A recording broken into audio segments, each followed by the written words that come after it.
I've got streaming. well, Eric, I've got to say that you're not just a musician, but you're an award-winning musician. So, I mean, you are there. Well, we're all trying to get there, wherever that elusive there is, and in everything, there's always those who are greater and lesser than ourselves. And so every day you try and get better at what you do. Yeah, and so I'm not yet there, and I don't think I'll ever get there. If I get there, then it's time to die. Oh, come on, you are playing modest now here. No, honestly, there's so much more to do. There's so much more to do, you know, and we learn every single day, you know. So I think as a musician, you know, you're learning new stuff all the time. And a lot of the new stuff you're learning from even things that have gone before. You know, yesterday I tuned into went into iTunes looking for the High Life essentials, and the kind of stuff that I found over there. You know, I mean, Ghanaians playing High Life since the 1920s. It's been mixed with so many different styles of music from all over the world. You know, it's got a very Caribbean thing happening as well. Man, you just find great things happening, and they might have come before, but they're new to you. Well, we're going to talk about in a moment, but I just want to go back to how did it happen for you? I mean, I know your story. You started with the Five Alive band, then you went solo. For those people watching us right now, you know, either aspiring musicians or people just looking for opportunities, I mean, what do you tell them when they want to start? I think, okay, so one of my favorite things to say is the best way to start is by starting. There are no shortcuts. You know, you just decide you want to start something and you start it. I think that it helps if you play an instrument, or it helps you achieve some kind of freedom if you do, some kind of independence, because you're not looking for other people to help you write your songs. If you can do some programming, so you can make beats, and so you can help the song grow, and then you'll be able to present it to people, so people can hear your idea fleshed out a bit more. Another way of starting is by finding like-minded people like yourself. You know, whether you're playing in your church band or you're in school. You know, you're surrounding yourself with people who are like you, who are thinking like you, and that kind of teamwork makes the beginning a lot easier. But now internet makes things easy, isn't it? Now with internet, now as you say, you can reach people wherever you want. But when you were starting, we didn't have any social media really. As I say, I grew up listening to your music, but it was everywhere in Africa, Eric. So how did that happen? How were you able to break the barrier? Well, I mean, so I think first of all, with the group that you mentioned, Five Alive, we were fortunate enough to first of all be five young men who wanted the same thing at that moment in time, wanted the same thing. And that's always nice when you find people and you all want the same thing. That's an important thing. And then our group leader, a guy called Victor Sei, was an excellent keyboardist and an excellent vocal arranger. He had been doing that for his school, Kabarak, for many years. And so within a very short time, we were able to become very well known within Nairobi initially, and then around the country. And then radio sort of took over from there, and in a sense, I was also a beneficiary of the fact that if people liked you, if some of the gatekeepers liked you, then you're able to reach a lot of people a lot earlier and a lot easier. Now, of course, we don't need the gatekeepers as much because, like you say, the internet is doing what the internet is doing, and so how did I do it? I did what was needed at the time. Can you teach passion? Can you teach passion? Uh-huh. No, you can't teach passion, but you can teach craft. And sometimes passion. So it's either, so are you either born with passion or not? So you either have it or you don't have it. What's the it there? That's an interesting question, Kevin. I think passion is an interesting first step. You know, I think and passion and inspiration, I put them together. Sometimes, uh, sometimes passion will be the fire that keeps you going. Other times you just need the craft. You know, if you look at, let's say, a player like, let's say, Lionel Messi, my favorite football player, right? There's Yes. days that his brilliance will take him to the next stage, but there's other times his fitness will take him, you know, and his ability to rely on his other teammates, you know. And so sometimes you need a flash of inspiration. Other times it just breaks down to just the desire and the will to make it happen. Wow. So, well, you talk about football. So you can have a talent, but you need to keep practicing, isn't it? And You have a talent, you need to keep practicing and need to keep developing it. so, how to do that? Look, Eric. So this platform really is to talk about those skills that make us stand out a bit. Okay. So it's still about academics and people like you. Like what you've achieved is incredible, and I don't know why you're playing modest because we know who you are, you know. But what I try to get from you is that so you have the talent, you got the platform, but when you started, you're still relevant even now.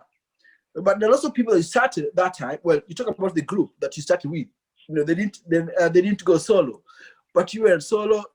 People are still listening to you right now. People still refer to your music. So for young people that are looking for opportunities, what do you tell them? How do they stand out when it comes to attracting opportunities or even employment? Okay, first of all, I mean, now that you reference my other guys, they all went into different areas, and so they're all excelling in whatever areas they went into, you know. So the rest of my guys in Five Alive, I think for me, the, okay, I am very ready to share ideas with anybody. I've only been ripped off, I think, twice in my entire career, you know, and I've been doing this. I'm going on 30 years now, you Yeah. know. And so people are scared about sharing ideas with people. You know, you don't want to go and jam with people because maybe you think your idea is gonna get stolen. No, it's not. You know, and even if people, if you have a great idea for a song, and someone takes the idea for the song, they still have to develop it. You know, and you know where that passion, where that burning came from, and so it's more likely that you'll be able to take it to its completion.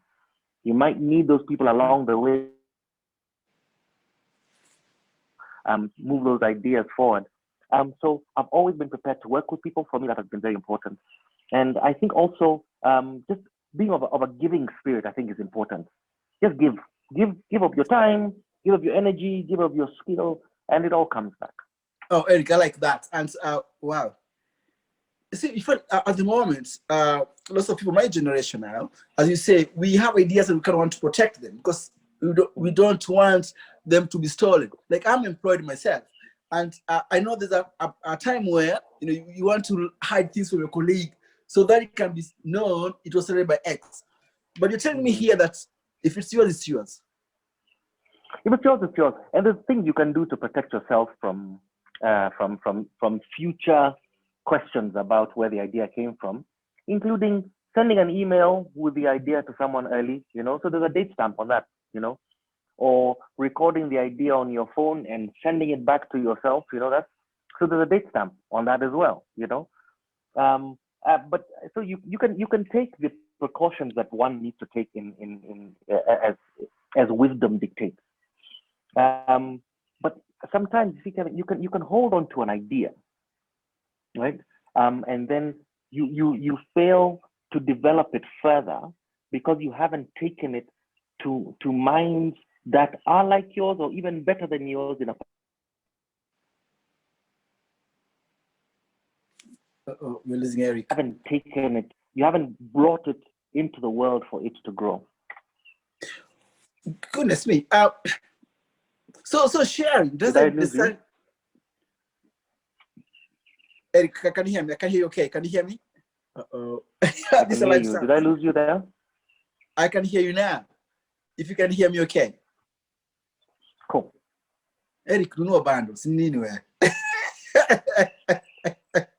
Si hata sio hivi ni wifi iko hapa inanionyesha ati iko full lakini ai Eric umesota Eric, wewe utasotaje vipi? Ni wifi inaniangusha. Sasa anyway. Eric, you talk about collaboration, and I've got to tell people here that actually we've never met. You know, I approached you. No, we've never met. Yeah. Exactly. So I approached your line through Willie, and he made this happen. I've not paid you to be here. So clearly. Mujanilipa? I thought there was a check on its way. You guys, bwana. I disconnect. Nani hebu funga No, it's too late. It's too late now. You can't go. It's too late. It's on record now. But what I'm trying to say is actually what you're telling me is true. Like you're always happy to collaborate, and which is a skill that I feel not many young people appreciate when it comes to collaboration. You know, and I think it matters a lot. Whatever you have, you know, it's always nice to look around. You know, who you can work with, and then make things happen, isn't it? It's true. I think also, Kevin, a couple of things. Number one, when with me and my partners, whenever we collaborate, me and the producers I'm working with, we agree on a thing. It's the best idea in the room that wins. Sometimes you only get to the best idea through a serious mvutano and being like, no, this idea is better than that. Let's try. But sometimes the only way to hear which idea is better is by actually trying it, right? That's number one. Number two, management style or leadership style that people have, of where you refuse a process to move forward unless it's been done how you want it to be done, or you don't believe in the capacity of other people to contribute significantly to this thing. So you stop it. You're like, let me get there. When I get there tomorrow at 9, we'll work on it, right? And but all this time, people are sort of sitting and they could have been moving the idea forward, but you got in the way of it, you know? And so I try very hard to make sure that that's not my MO. That, especially because, like, as you say, I mean, like a lot of the people that I work with are younger than me, you know, and so it could be easy for me to walk in and be like, no, itakuwa hivi kwa sababu nimesema, right? Yes. But you've got to make sure that doesn't happen, you know? Yes. And yeah, sometimes I need people to remind me, hey, just who's the OG? Yeah. So you need to remind people who is the OG then in the room.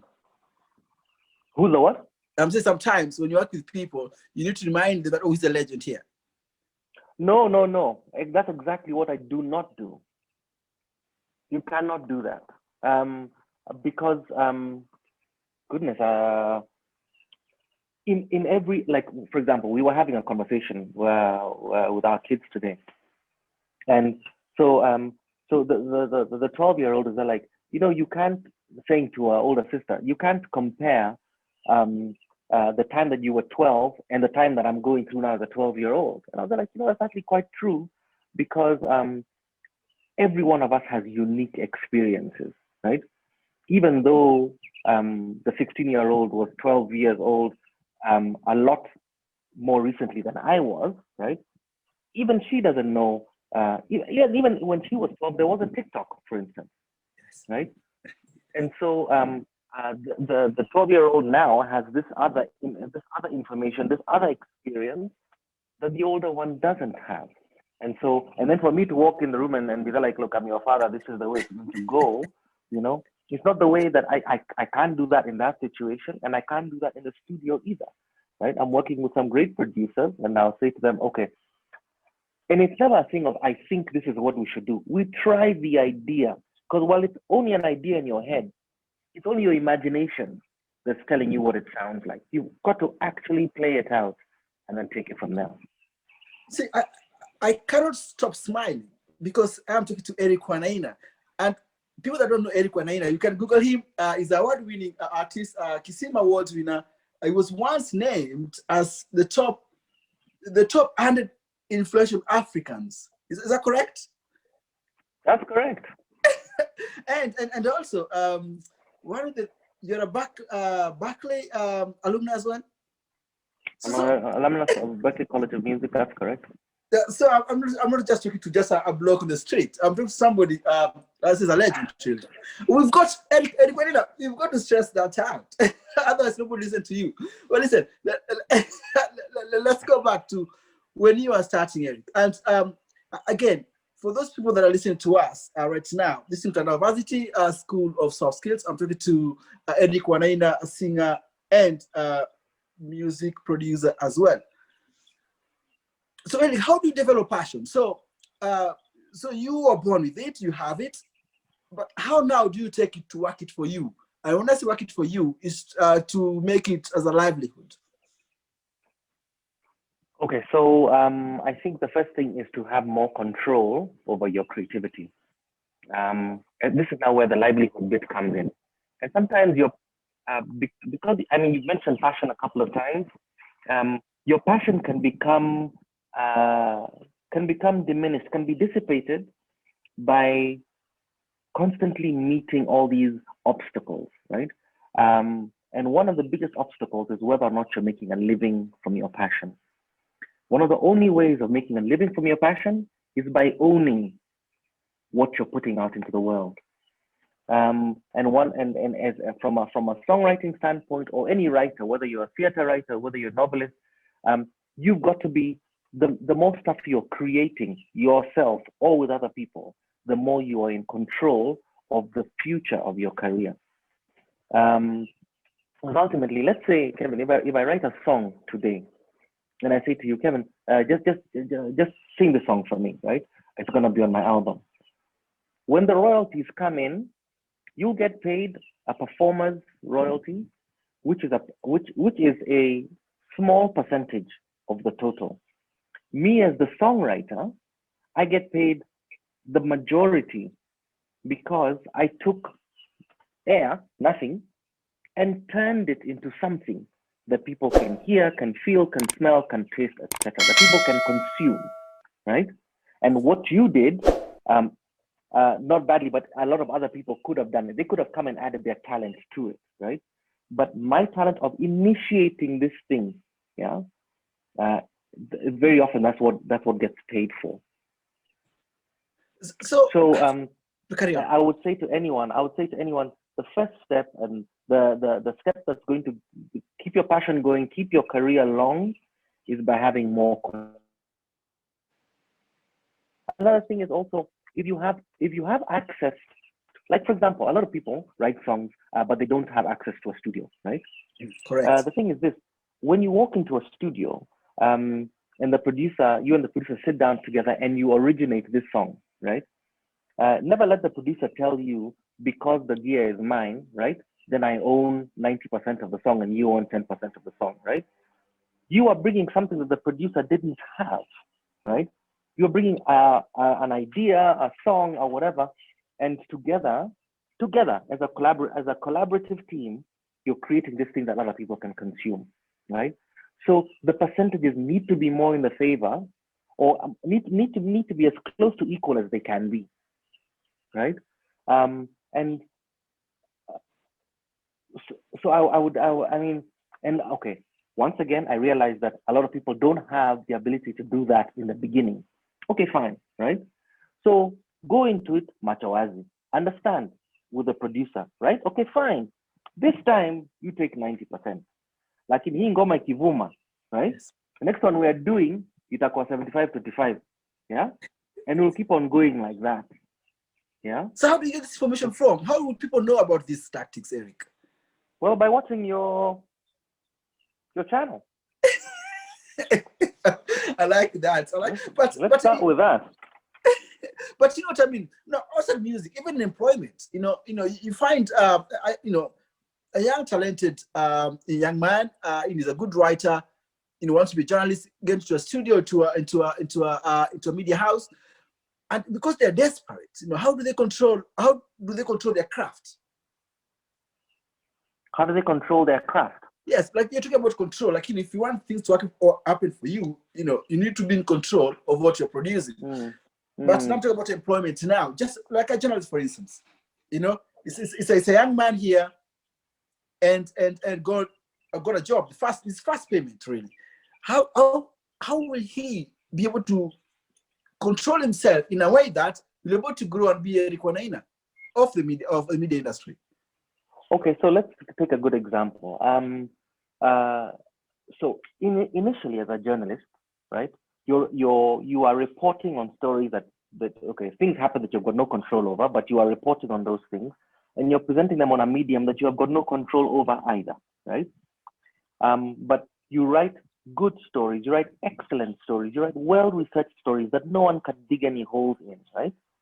And then your editor starts to call on you more often and saying, look, we really like what you did, right? Give us more of that stuff. And then suddenly you're being asked to give your opinion about stuff like that, right? And then suddenly you're writing, you are suddenly in control of even the material that you present to your editor. Good examples like Malcolm Gladwell. I think started off with I think he began either with the New York or the New York Times, right? And now Malcolm, and we watched this guy's career over the course of the last, I'm going to say 20, 25 years, right? We just knew of Malcolm Gladwell. He was a guy who wrote The Outliers. He wrote, I can't remember the name of a couple of other books. But like whenever you've had people talk about the 10,000 hour rule, right? You've heard about that, right? Yes, I'm correct. not sure whether he was the person who originated it, but he popularized that idea, right? That it's when you have worked on something for 10,000 hours that you become excellent at it. You become proficient at it, right? And so here we are, we begin with Malcolm Gladwell as a journalist, right? And then suddenly he's writing opinion pieces, and then suddenly he's writing books, right? And then now he's giving TED Talks. He's got his own podcast company. He's now, even the books that he's putting out now, he's doing audio versions of those that are being released at the same time as the book, right? The New York Times cannot afford Malcolm Gladwell anymore, you know? And so I'm sure there's parallels that we can draw in every in every industry. Some are going to be easier for us to sort of make an immediate sort of a through line to freedom, right? But I do believe the better you are at a thing, the more time you invest in that particular thing, right? The sooner you are able to call the shots. Yes. That area. So it's about trusting the process, isn't it? You got to trust the process. You've got to pay your dues. There's no doubt about that, right? I'll give you an example, Kevin. It's like earlier on, you were saying when we're talking about these places that I still feel I need to get to, right? So I think it was about 10 years ago. There was a movie that was shot in Kenya called The Constant Gardener. Yes. Constant Gardener was written by John Le Carre and was set in Kenya, right? So this is a global writer writing this book, and then they decide they're going to do a movie. They get this a wonderful A-list director from Brazil, Fernando Meirelles, to come and do it. They've got a wonderful cast of top Brits doing the thing, and they're shooting it in Kenya. So I happen to know a guy who was in the cast, and he says to me, Eric, I said, I want to do the music to this thing, right? He said to me, okay, cool. Let me introduce you to the director. So me and Fernando and the producer and the editor, they come over for dinner, right? And we're talking about this film, talking about doing the music, right?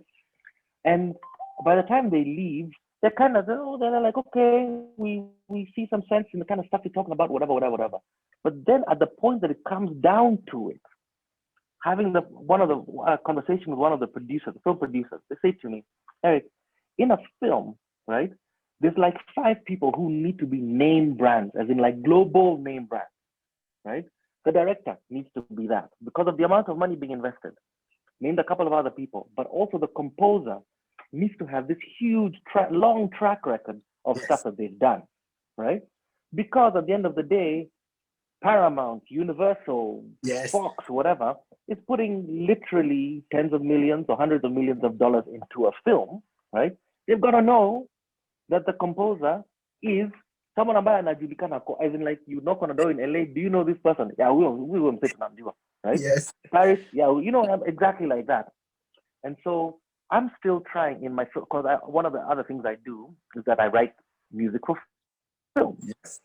I'm still trying to get to the point where I can be called upon to write a big budget Hollywood Well, nowadays, score, yeah. right? Second, I thought they call you nowadays. Come on. for Hollywood scores, no, I've done documentaries, I've done feature films, but they tend to be below a certain budget, right? And I'm perfectly all right with that. I'm perfectly all right with that. My time will come. You call me in a couple of years and be like, Eric Bana, that Oscar, yeah, and I'll tell you, yeah, that suit I wore, yeah, yani, unajua hata Beyonce, yani, tulikuwa tunabonga, yani, ilikuwa sawa, you know. But anyway, so we all get where we're supposed to get Yes. at the time that we're supposed to get there. But you've got to pay your dues. Yes. Oh, Eric, I really admire your modesty, and you're a very cool guy. I mean, this is just unbelievable. I'll say I need to behave myself. I need to be very professional because this is interesting. Anyway, I know. You don't just be yourself, man. You have to. Eric, this is interesting. Whatever comes naturally. Well, Eric Wainaina, I've talked to various personalities, but at this level, goodness me. This is another level. Some of the people you've talked to on your show, man. First of all, well done. I think it's really cool. Yeah, I mean, first of all, let's talk about control, right? So here you are. I mean, like even you know, you're doing a particular thing in the UK, that thing that took you there, you know. But here you are going out on a limb and being there, like, okay, I have seen there's a particular passion you have for a particular gap in what young people know about the next steps after education, right? And I tell you, man, you just keep on doing this thing. Yeah, I'll be on calling you, being there like, man, Kevin, how did you do it, man? Here. Yeah, what's the secret? You know, yeah. Eric Wainaina, anytime. Well, now in your career, Eric, your music, Inchi ya Kitu Kidogo, it was banned by the state from being played publicly. But you never tire. So my question to you is, should young people, even though they're looking for opportunities, talk about politics and governance, especially when it affects them? I think young people should do the thing that they want to do artistically. If you want to talk about politics and governance, then do so. You know, if you want to talk about kula and happy, do so. You know, I don't think anyone should. I don't think anyone should put on an artistic mask. Not their thing, right? I mean, like even for me, there's been times when I want to talk about activism. There's been times that I want to talk about love. You know, and any work that an artist puts out is a snapshot of where they are at that particular time, right? But as long as it's honest and truthful, yes, right? I can still sing Inchi ya Kitu Kidogo even now because I like the song. You know, I wrote it 20 whatever years ago, and I'm like, hey, it's still a good jam. I'll sing it. You know, Dying are the same thing. But this last record we put out, there's a song called Okay, and there's a song called Hold Me Down. I love those songs, and they mean a particular thing to me. You know. And so, but those are love songs. Those talk about a particular, very personal experience. And so, should artists sing about political stuff?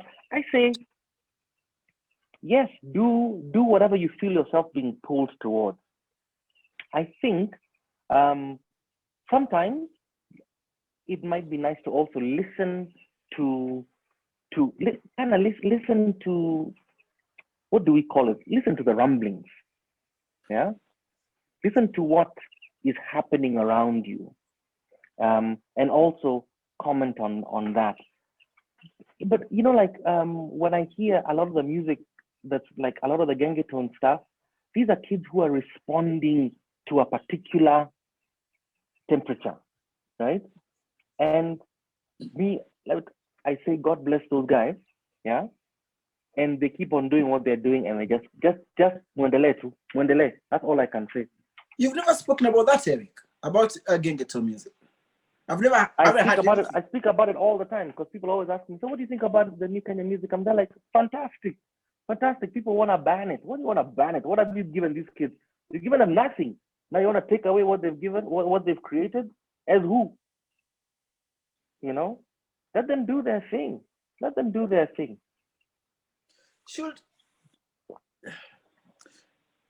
To put things to context, and I know that lots of people, artists, musicians, footballers in Africa, generally, they tend to look at talent as a secondary. Parents or communities will push one to go into employment, white collar job employment, and look at talent as a side hustle. You hear somebody say, I've got 8 to 5 jobs, wherever you are in Africa, but during the weekends, I have these small gigs here and there. No, perhaps your take on that, Eric, in terms of talent vis-a-vis employment. Well, okay. That's never an easy thing, right? I completely respect the day job. I respect the day job completely, right? Because the thing is this, Kevin. There is, how do I say this?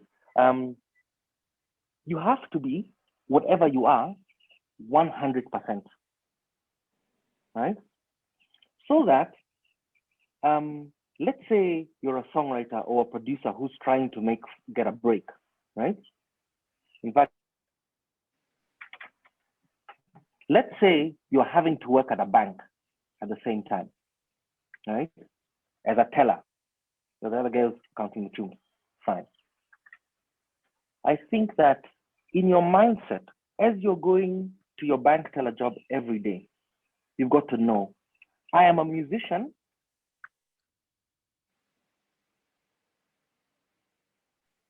Right?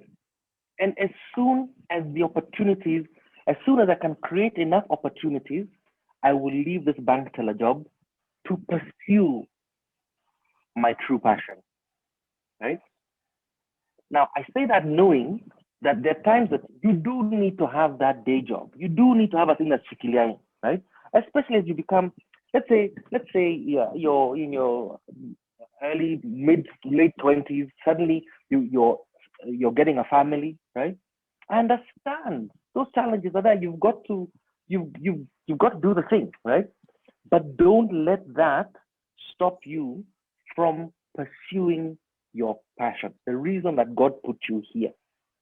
Those other things, even pingamizi, those are hurdles. Yeah, we will pass. We will lazima tuvuke, right?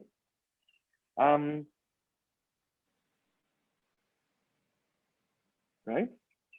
Be the best bank teller you can possibly be for those times, that moment that you are there. Right? Do that thing. Don't be there count. You don't have your best customer service smile on or your best customer service manner. You've got to be 100% that bank teller. But in the back of your mind, you know, where are we going? We're going forward. And forward means, for me, it means the music business.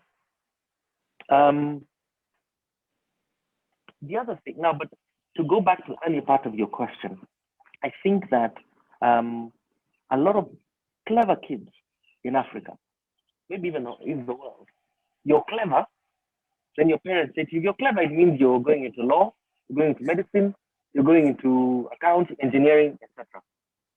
And that's the mistake that a lot of parents make.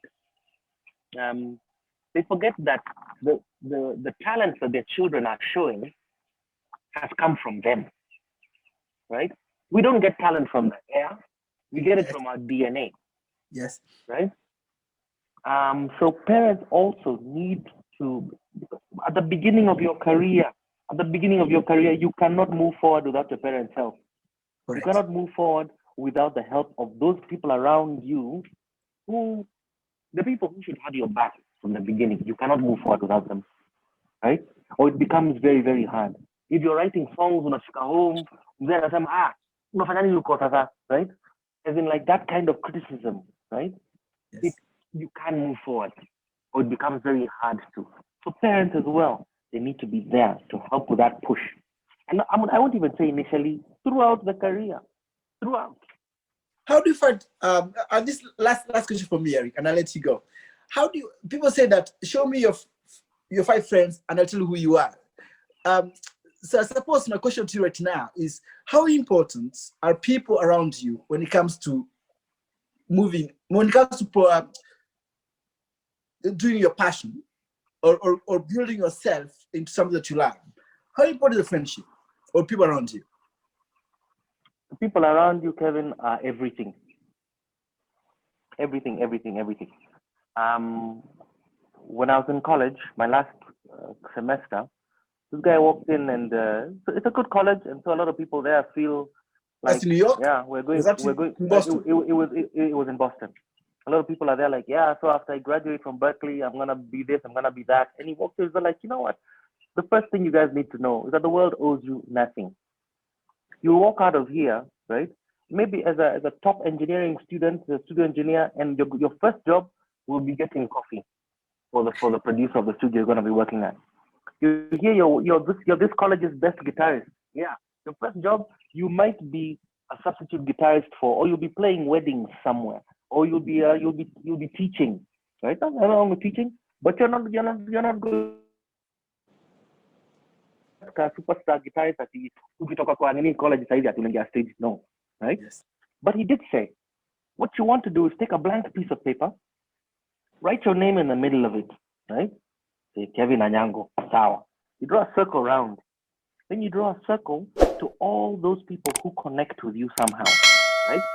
There's mom, there's dad, there's the cabro who you fight with all the time, there's like a sister, yeah, there's Uncle Nani, Uncle Ben somewhere here, right? Then you start drawing circles with other people that are connected to these people who are then connected to you by virtue of that connection, right? And you then suddenly begin to see, okay, so while I thought I had no one, right? I suddenly have all these people who are going to be my first audience, who are going to be my first customers, and who are going to push me out into the world, right? And that's for everything. Be they people who will consume your music, or will there people who will somehow fund you, or who will be a shoulder you need to cry on when the time comes, you know? The people around you, Kevin, that's the other 50%. The 50%, part of it is But, passion, the other 50% is the people. but they say that sometimes family can be toxic. Anything can be toxic. Anything can be toxic, you know. They also say that you shouldn't play your first drafts of your songs to your family because they're always going to be the most critical. This is also true, you know.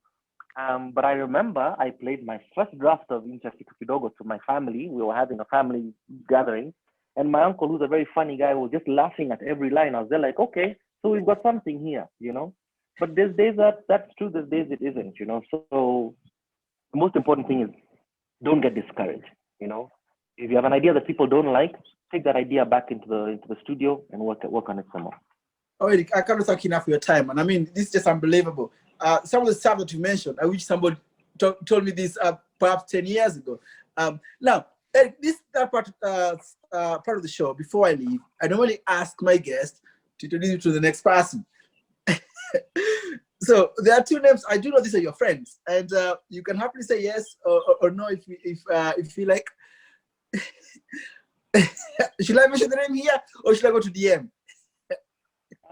Yeah, just you go ahead and mention. I think it's a very clever tactic. Well, you know, people like you are very busy, Eric, and also you say, you know, I'm a nobody. So sometimes people respond. You're not a nobody. Just first of all, get that thought out of your head. No, You're Eric, not a you know, nobody. oh, Eric Wainaina, come on. There are some people that are right to. I mean, Kevin, the former Chief Justice of Kenya called me and said, "There's a guy called Kevin who's gonna call you." Correct. Willie Mutunga called me. Come on, Kevin. Jipe sifa kiasi, jipe sifa.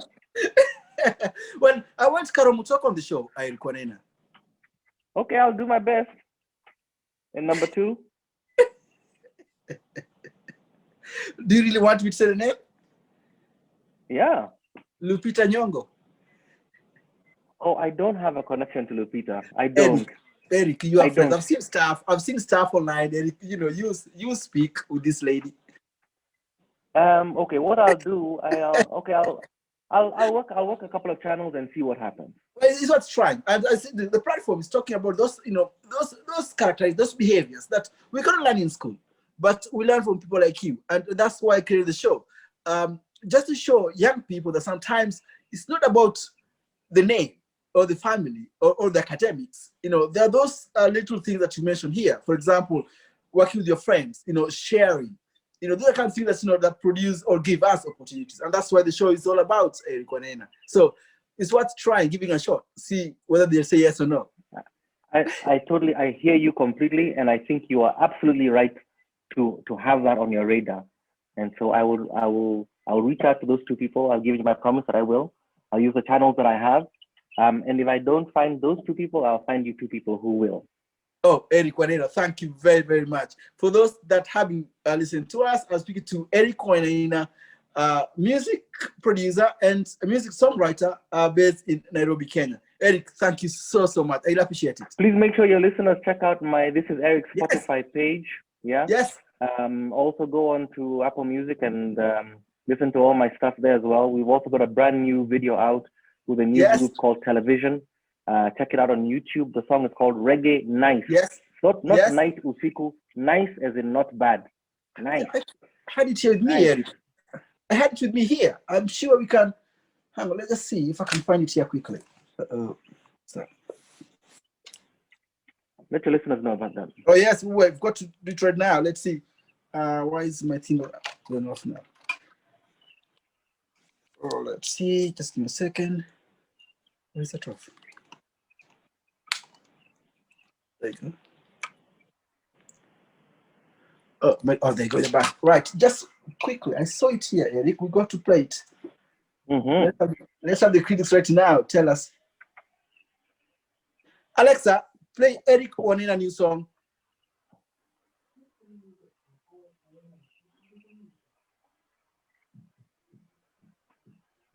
Alexa, volume 7. Alexa, volume 7. Is that it? No. Alexa, stop. Is that it? No? Reggae Nice. Ask Alexa for Reggae Nice. Television featuring Eric Wainaina. Let's put it volume up. Right, speak to Alexa then. Let me write it in your chat so you can tell Alexa exactly what you need to do. Yes. Alexa man, usituangushe. Alexa man. Eric Wainaina. Alexizo manzi, Alexa Aniva. Where do I find? Where do I put where's the chat? You found the chat? Oh, here you are.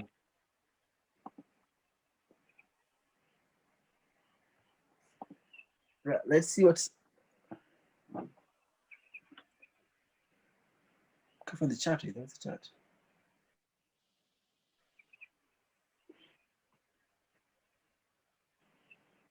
Wacha niku nini?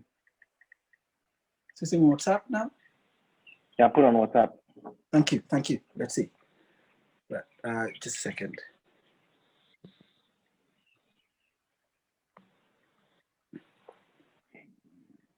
Alexa, play Recognized by Eric Wainaina.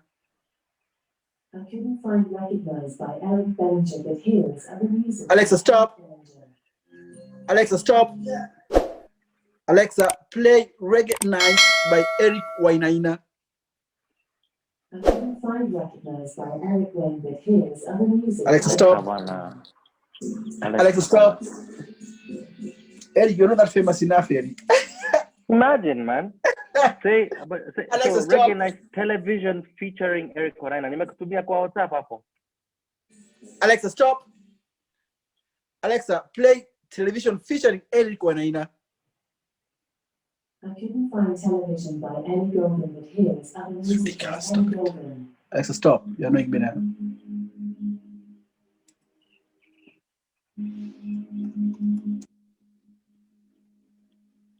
Alexa, stop. God, it told me.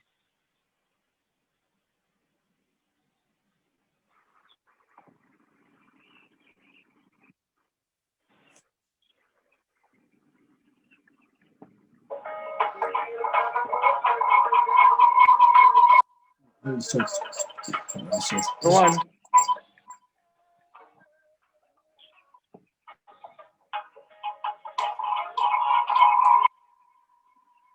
What's the volume that low?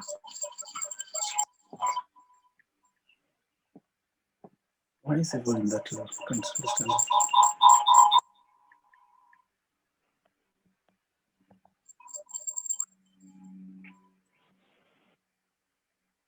Okay, well, anyway, let's see.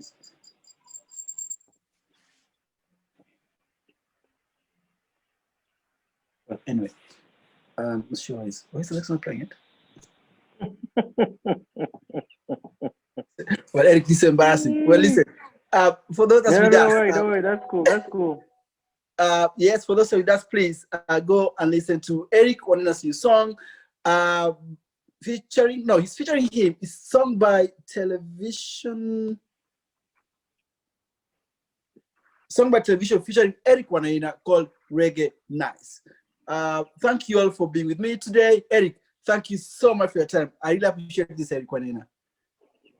Thank you, Kevin Anyango. I appreciate it so much. Probably about the weather. It's raining over there, and here it's just sunny. Well, dude, it's London weather can be a bit depressing sometimes. Cool. Well, nice meeting you, Kevin. Well, thank you so much. I'm glad to be. Well, you cannot boot me out now, Eric. I was never going to do that. Cheers. Thanks for now. You take care. See you, Kevin.